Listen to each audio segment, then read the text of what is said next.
재밌는 뉴스입니다. 민주평화당이 정의당과 공동교섭단체를 만들려고 지금 공론화에 착수해서 민평당 분들은 빨리 공동교섭단체를 만들고 싶어 합니다.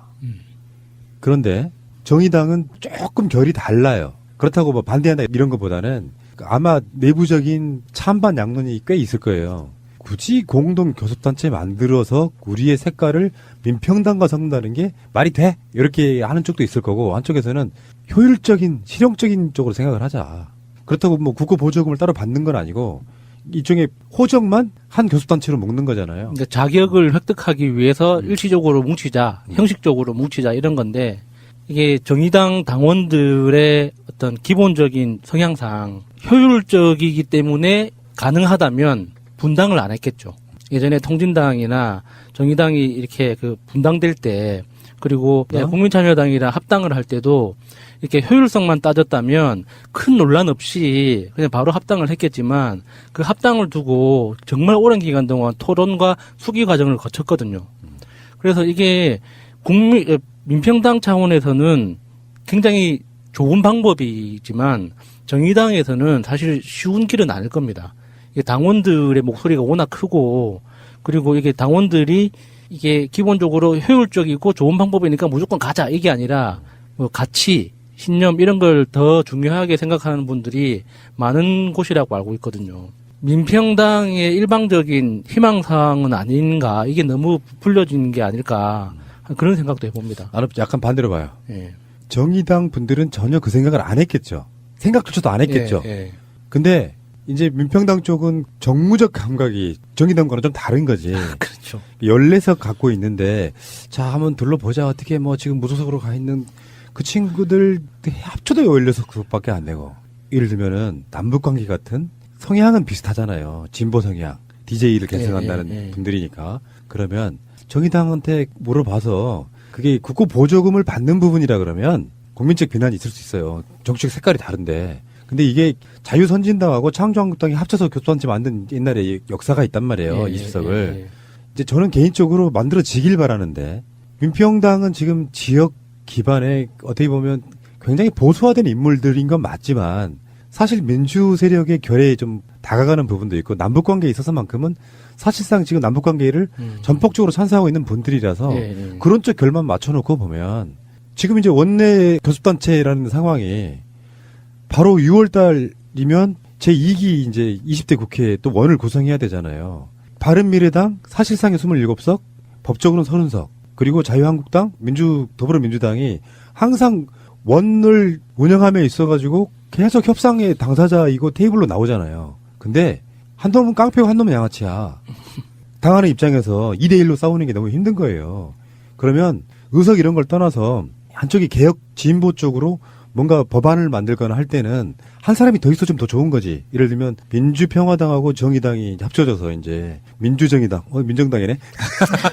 자, 어쨌든 간에 그런 식으로 하나의 교섭단체가 더 있어서 뭔가 이렇게 힘의 균형을 맞춰주는 것도 나쁘지 않을 것 같다 이런 생각해보는 거죠. 그러니까 그렇게 크게 거시적인 관점에서 보면은 저도 괜찮은 방법이라고 생각하지만, 이게 현실적으로 당 내에서, 그러니까 당이 운영되는 방법들을 그 내부적으로 들여다보면 민평당은 사실상 의원들이 주도하고 있는 당이잖아요. 당원들의 어떤 의사결정이나 당원들의 권리보다는 의원들 중심으로 운영되고 있기 때문에 이런 과감한 제안까지 아이디어가 나올 수 있는 건데, 정의당은 그 상황이 다르다는 거죠. 정의당도 저는 싫어할 이유가 없다고 보는 게, 아까 말했잖아요. 정의당은 생각도 안 하고 있다가 웬열? 이렇게 된 거예요. 왜 그러냐면 이게 합당이 아니잖아요. 합당이라면 똑같은 말은 나올 거예요. 근데 호적만 같이 만들어 놓고 다 따로 하는데, 국회 내에서 교섭단체가 된다는 건 단순하게 원 협상에 있어갖고만 한 자리 차지하는 게 아니에요. 그게 나중에 20대로 넘어가면 상임위원회 하나 맡을 수도 있어요. 그 명분으로 해가지고. 그러니까 돌아오는 효율성인 측면에서 지금까지 정의당은 우리는 원내 교섭단체가 아니니까라고 배제도 됐지만, 어느 순간에는 의뢰껏 당연히 우리를 배제시키는 거라고 생각해서 약간 패배의식도 있는 거거든요. 근데 노회찬 원내대표 같은 사람이 그 원내대표로서 두 당의 원내교섭단체 대표로 나가서 뭔가 협상한다고 생각해봐요. 굉장히 많은 것들이 달라질 거라고 생각이 들어서 저는 찬성한다는 얘기예요. 이게 지금 민평당 측에서 제안을 한 거고 지금 정의당 측에서는 판단 유보거든요. 근데 좀 뉘앙스가 묘한 게 보통 이게 프라님이 얘기한 것처럼 웬열 그리고 이게 웬떡 그런 상황이면 그냥 판단 유보가 아니라 그리고 만약에 거부해야 된다라고 그러면 이거는 명확한 입장을 내놓거든요. 그런데 그렇지 않은 것을 보고 판단 유보, 민평당에서 공식적으로 제안이 들어올 때까지는 판단 유보하겠다. 그때 들어오면 논의하겠다라는 입장인 걸 보면 제가 감히 섣부르게 추측하건대는 민평당과 정의당 간의 그 의원들 간에 어느 정도 의견이 오고 간 거는 있었을 것이다라고 추측을 하는 거예요. 재밌자고 하는 표현인데 웬요리 좋다 나쁘다의 개념이 아니고 생각지도 못했던 어떤 이슈가 떠오른 거라는 이야기 드리는 거예요. 예, 그래서 아마 두 정당 간의 어떤 수뇌부에서는 어느 정도 얘기가 오고 갔을 거다. 합의 차원은 아닙니다. 그런 이야기가 오고 가지 않고 감히 다른 정당을 향해서 우리가 일방적으로 너희들과 원내적 교섭단체를 맺고 싶어 받아줘라고 아무 얘기도 안 되는데 그냥 던질 수는 없거든요. 그래서 어느 정도 마쿠에서 의견이 오고 간 상태인 것 같고 결정되지는 않았지만 뭔가 수뇌부에서는 어느 정도 의견이 오고 갔다.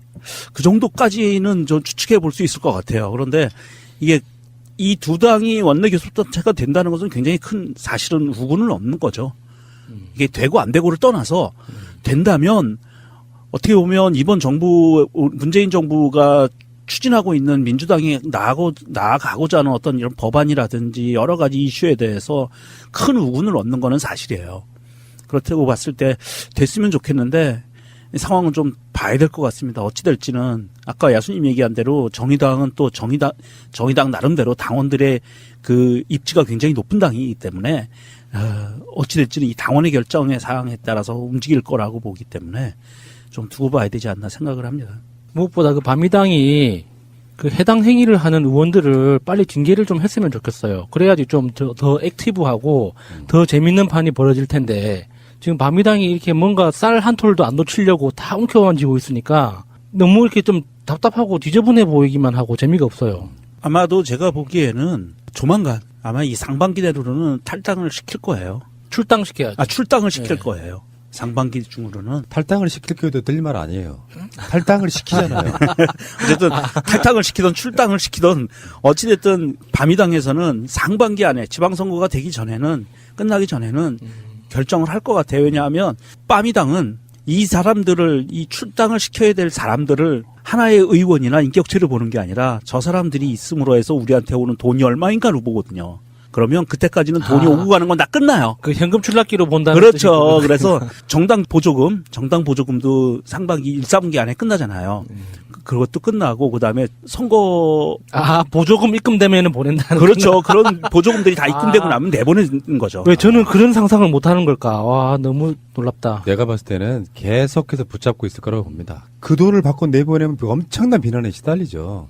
우리는 그것 때문에 붙잡고 있지 않다는 거를 증명하기 위해서라도 안 내보내는 거고 그 사람들이 마음껏 가서 그쪽에 도움 되게끔 할 수 있을 만한 인격들이 안 되니까 그거는 중요한 문제도 아니고 일단은 정의당과 민평당의 공동 원내 교섭단체를 만드는 부분은 뭐 명정님도 아까 이야기했습니다만 우군이라는 표현이 사실은 우리가 그런 표현을 쓰면 안 되는 부분이 있지만 말하자면 그들도 그들 나름대로는 민주당 이중대 되게 싫어라고 이야기를 합니다. 그러니까 정의당 분들이나 이런 분들 보면은 어쨌든 굉장히 세게 발언해가지고 막 폭탄 맞고 그러잖아요. 자기들의 존재감이라는 게 있어요. 그래서 어떤 부분은 양보할 수 없어서 막 독한 표현 써가지고 엄청나게 많이 비판이나 비난에 시달린 경우도 있지 않습니까? 그래서 우리가 정의당이나 민평당을 당신네들이 우리를 도와주는 목적으로 와줘 이렇게 하면 그거는 말이 안 맞는 건데 개혁 작업을 더 세게 하는 데 있어서의 비판은 저는 받아야 된다고 생각하는 거예요.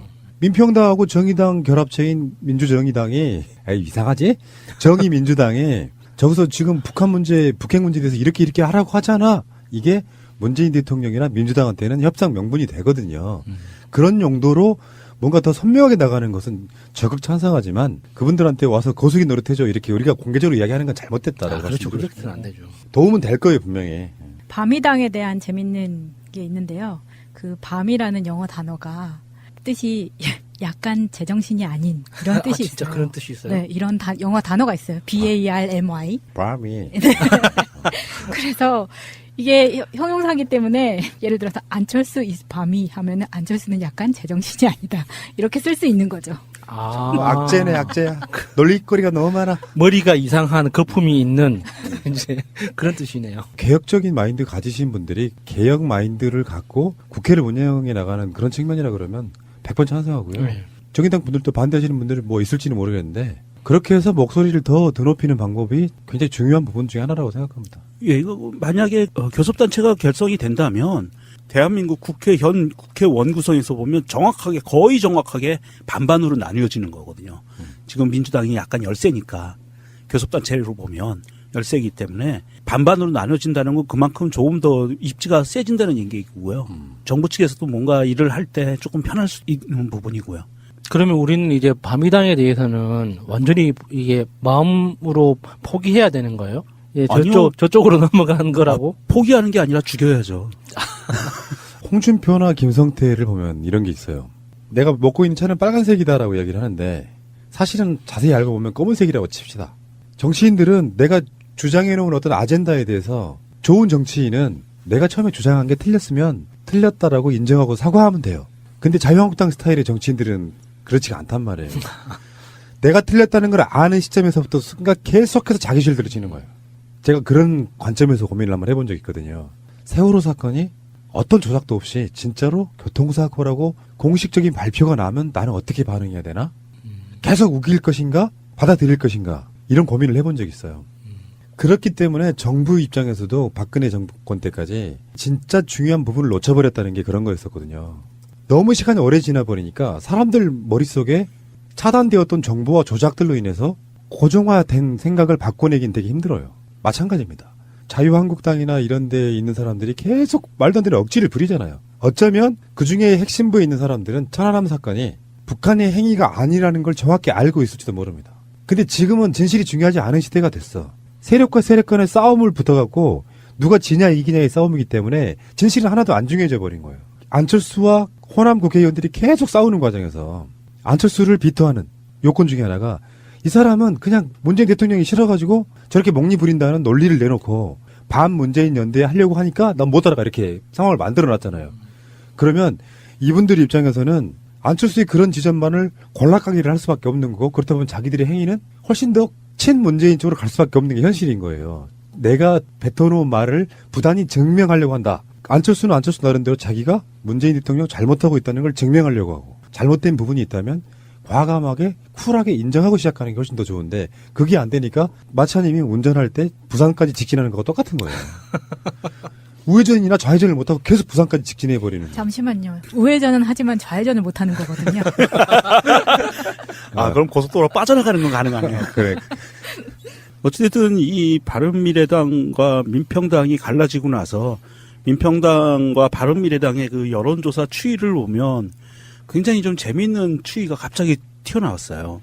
호남에서 여론조사 결과를 보면 호남에서 지금 바른미래당이 4.2%를 기록을 했거든요. 여론조사에서. 민평당이 8.2%를 기록을 했어요. 드디어 민평당이 앞서가기 시작을 했어요. 제2당 압도적이네요. 압도적 예. 2배로. 그러나 민주당 기준율의 30분의 1 내가 다 알고 있지.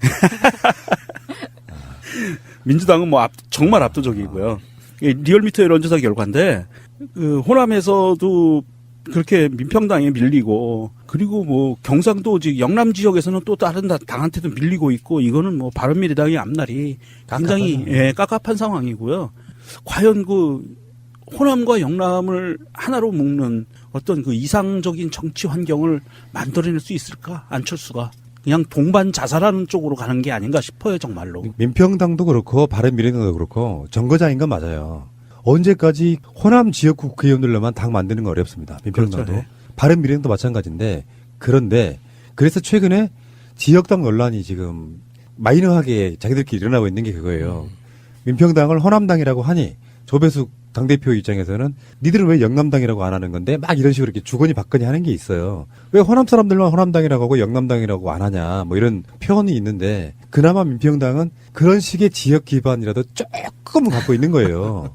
문재인 대통령은 별로 탐탁치가 않은데 그래도 왜 그 자기 지역구에서 보면 그쪽 국회의원들이랑 악수라도 한번 해보신 분들 입장에서는 나는 그래도 호남에 있는 뭐 정동영이나 박지원이나 지지한다라고 생각하시는 분들이 호남에 10% 미만으로 지금 있는 거다 이렇게 보면 될 것 같고 어차피 그렇게 정거장 역할을 하다가 결국은 그들도 노리는 건 나도 여당이고 싶다. 이거 아니겠습니까? 그렇죠. 네. 근데 바른미래당은 더 희망이 없다는 거야. 1대1 구도의 대한민국 상황에서 바른미래당은 영남 쪽은 지지율이 안 나오는데 그나마 수도권 쪽에는 자유한국당보다 더 지지율이 나온다고 약간 자위를 하고 있는데 막상 선거 들어가 보십시오. 바른미래당, 자유한국당 수도권에 이기기 쉽지 않아요. 그렇지만 두고 보십시오. 안철수는 죽지 않습니다.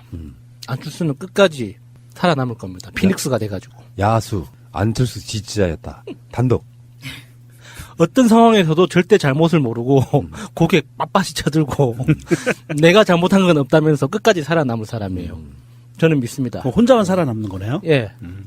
자, 어쨌건 20석 만들어지는 것도 재밌을 것 같다. 손해 볼 건 없을 것 같다. 이렇게 결론하면 되는 예. 겁니다.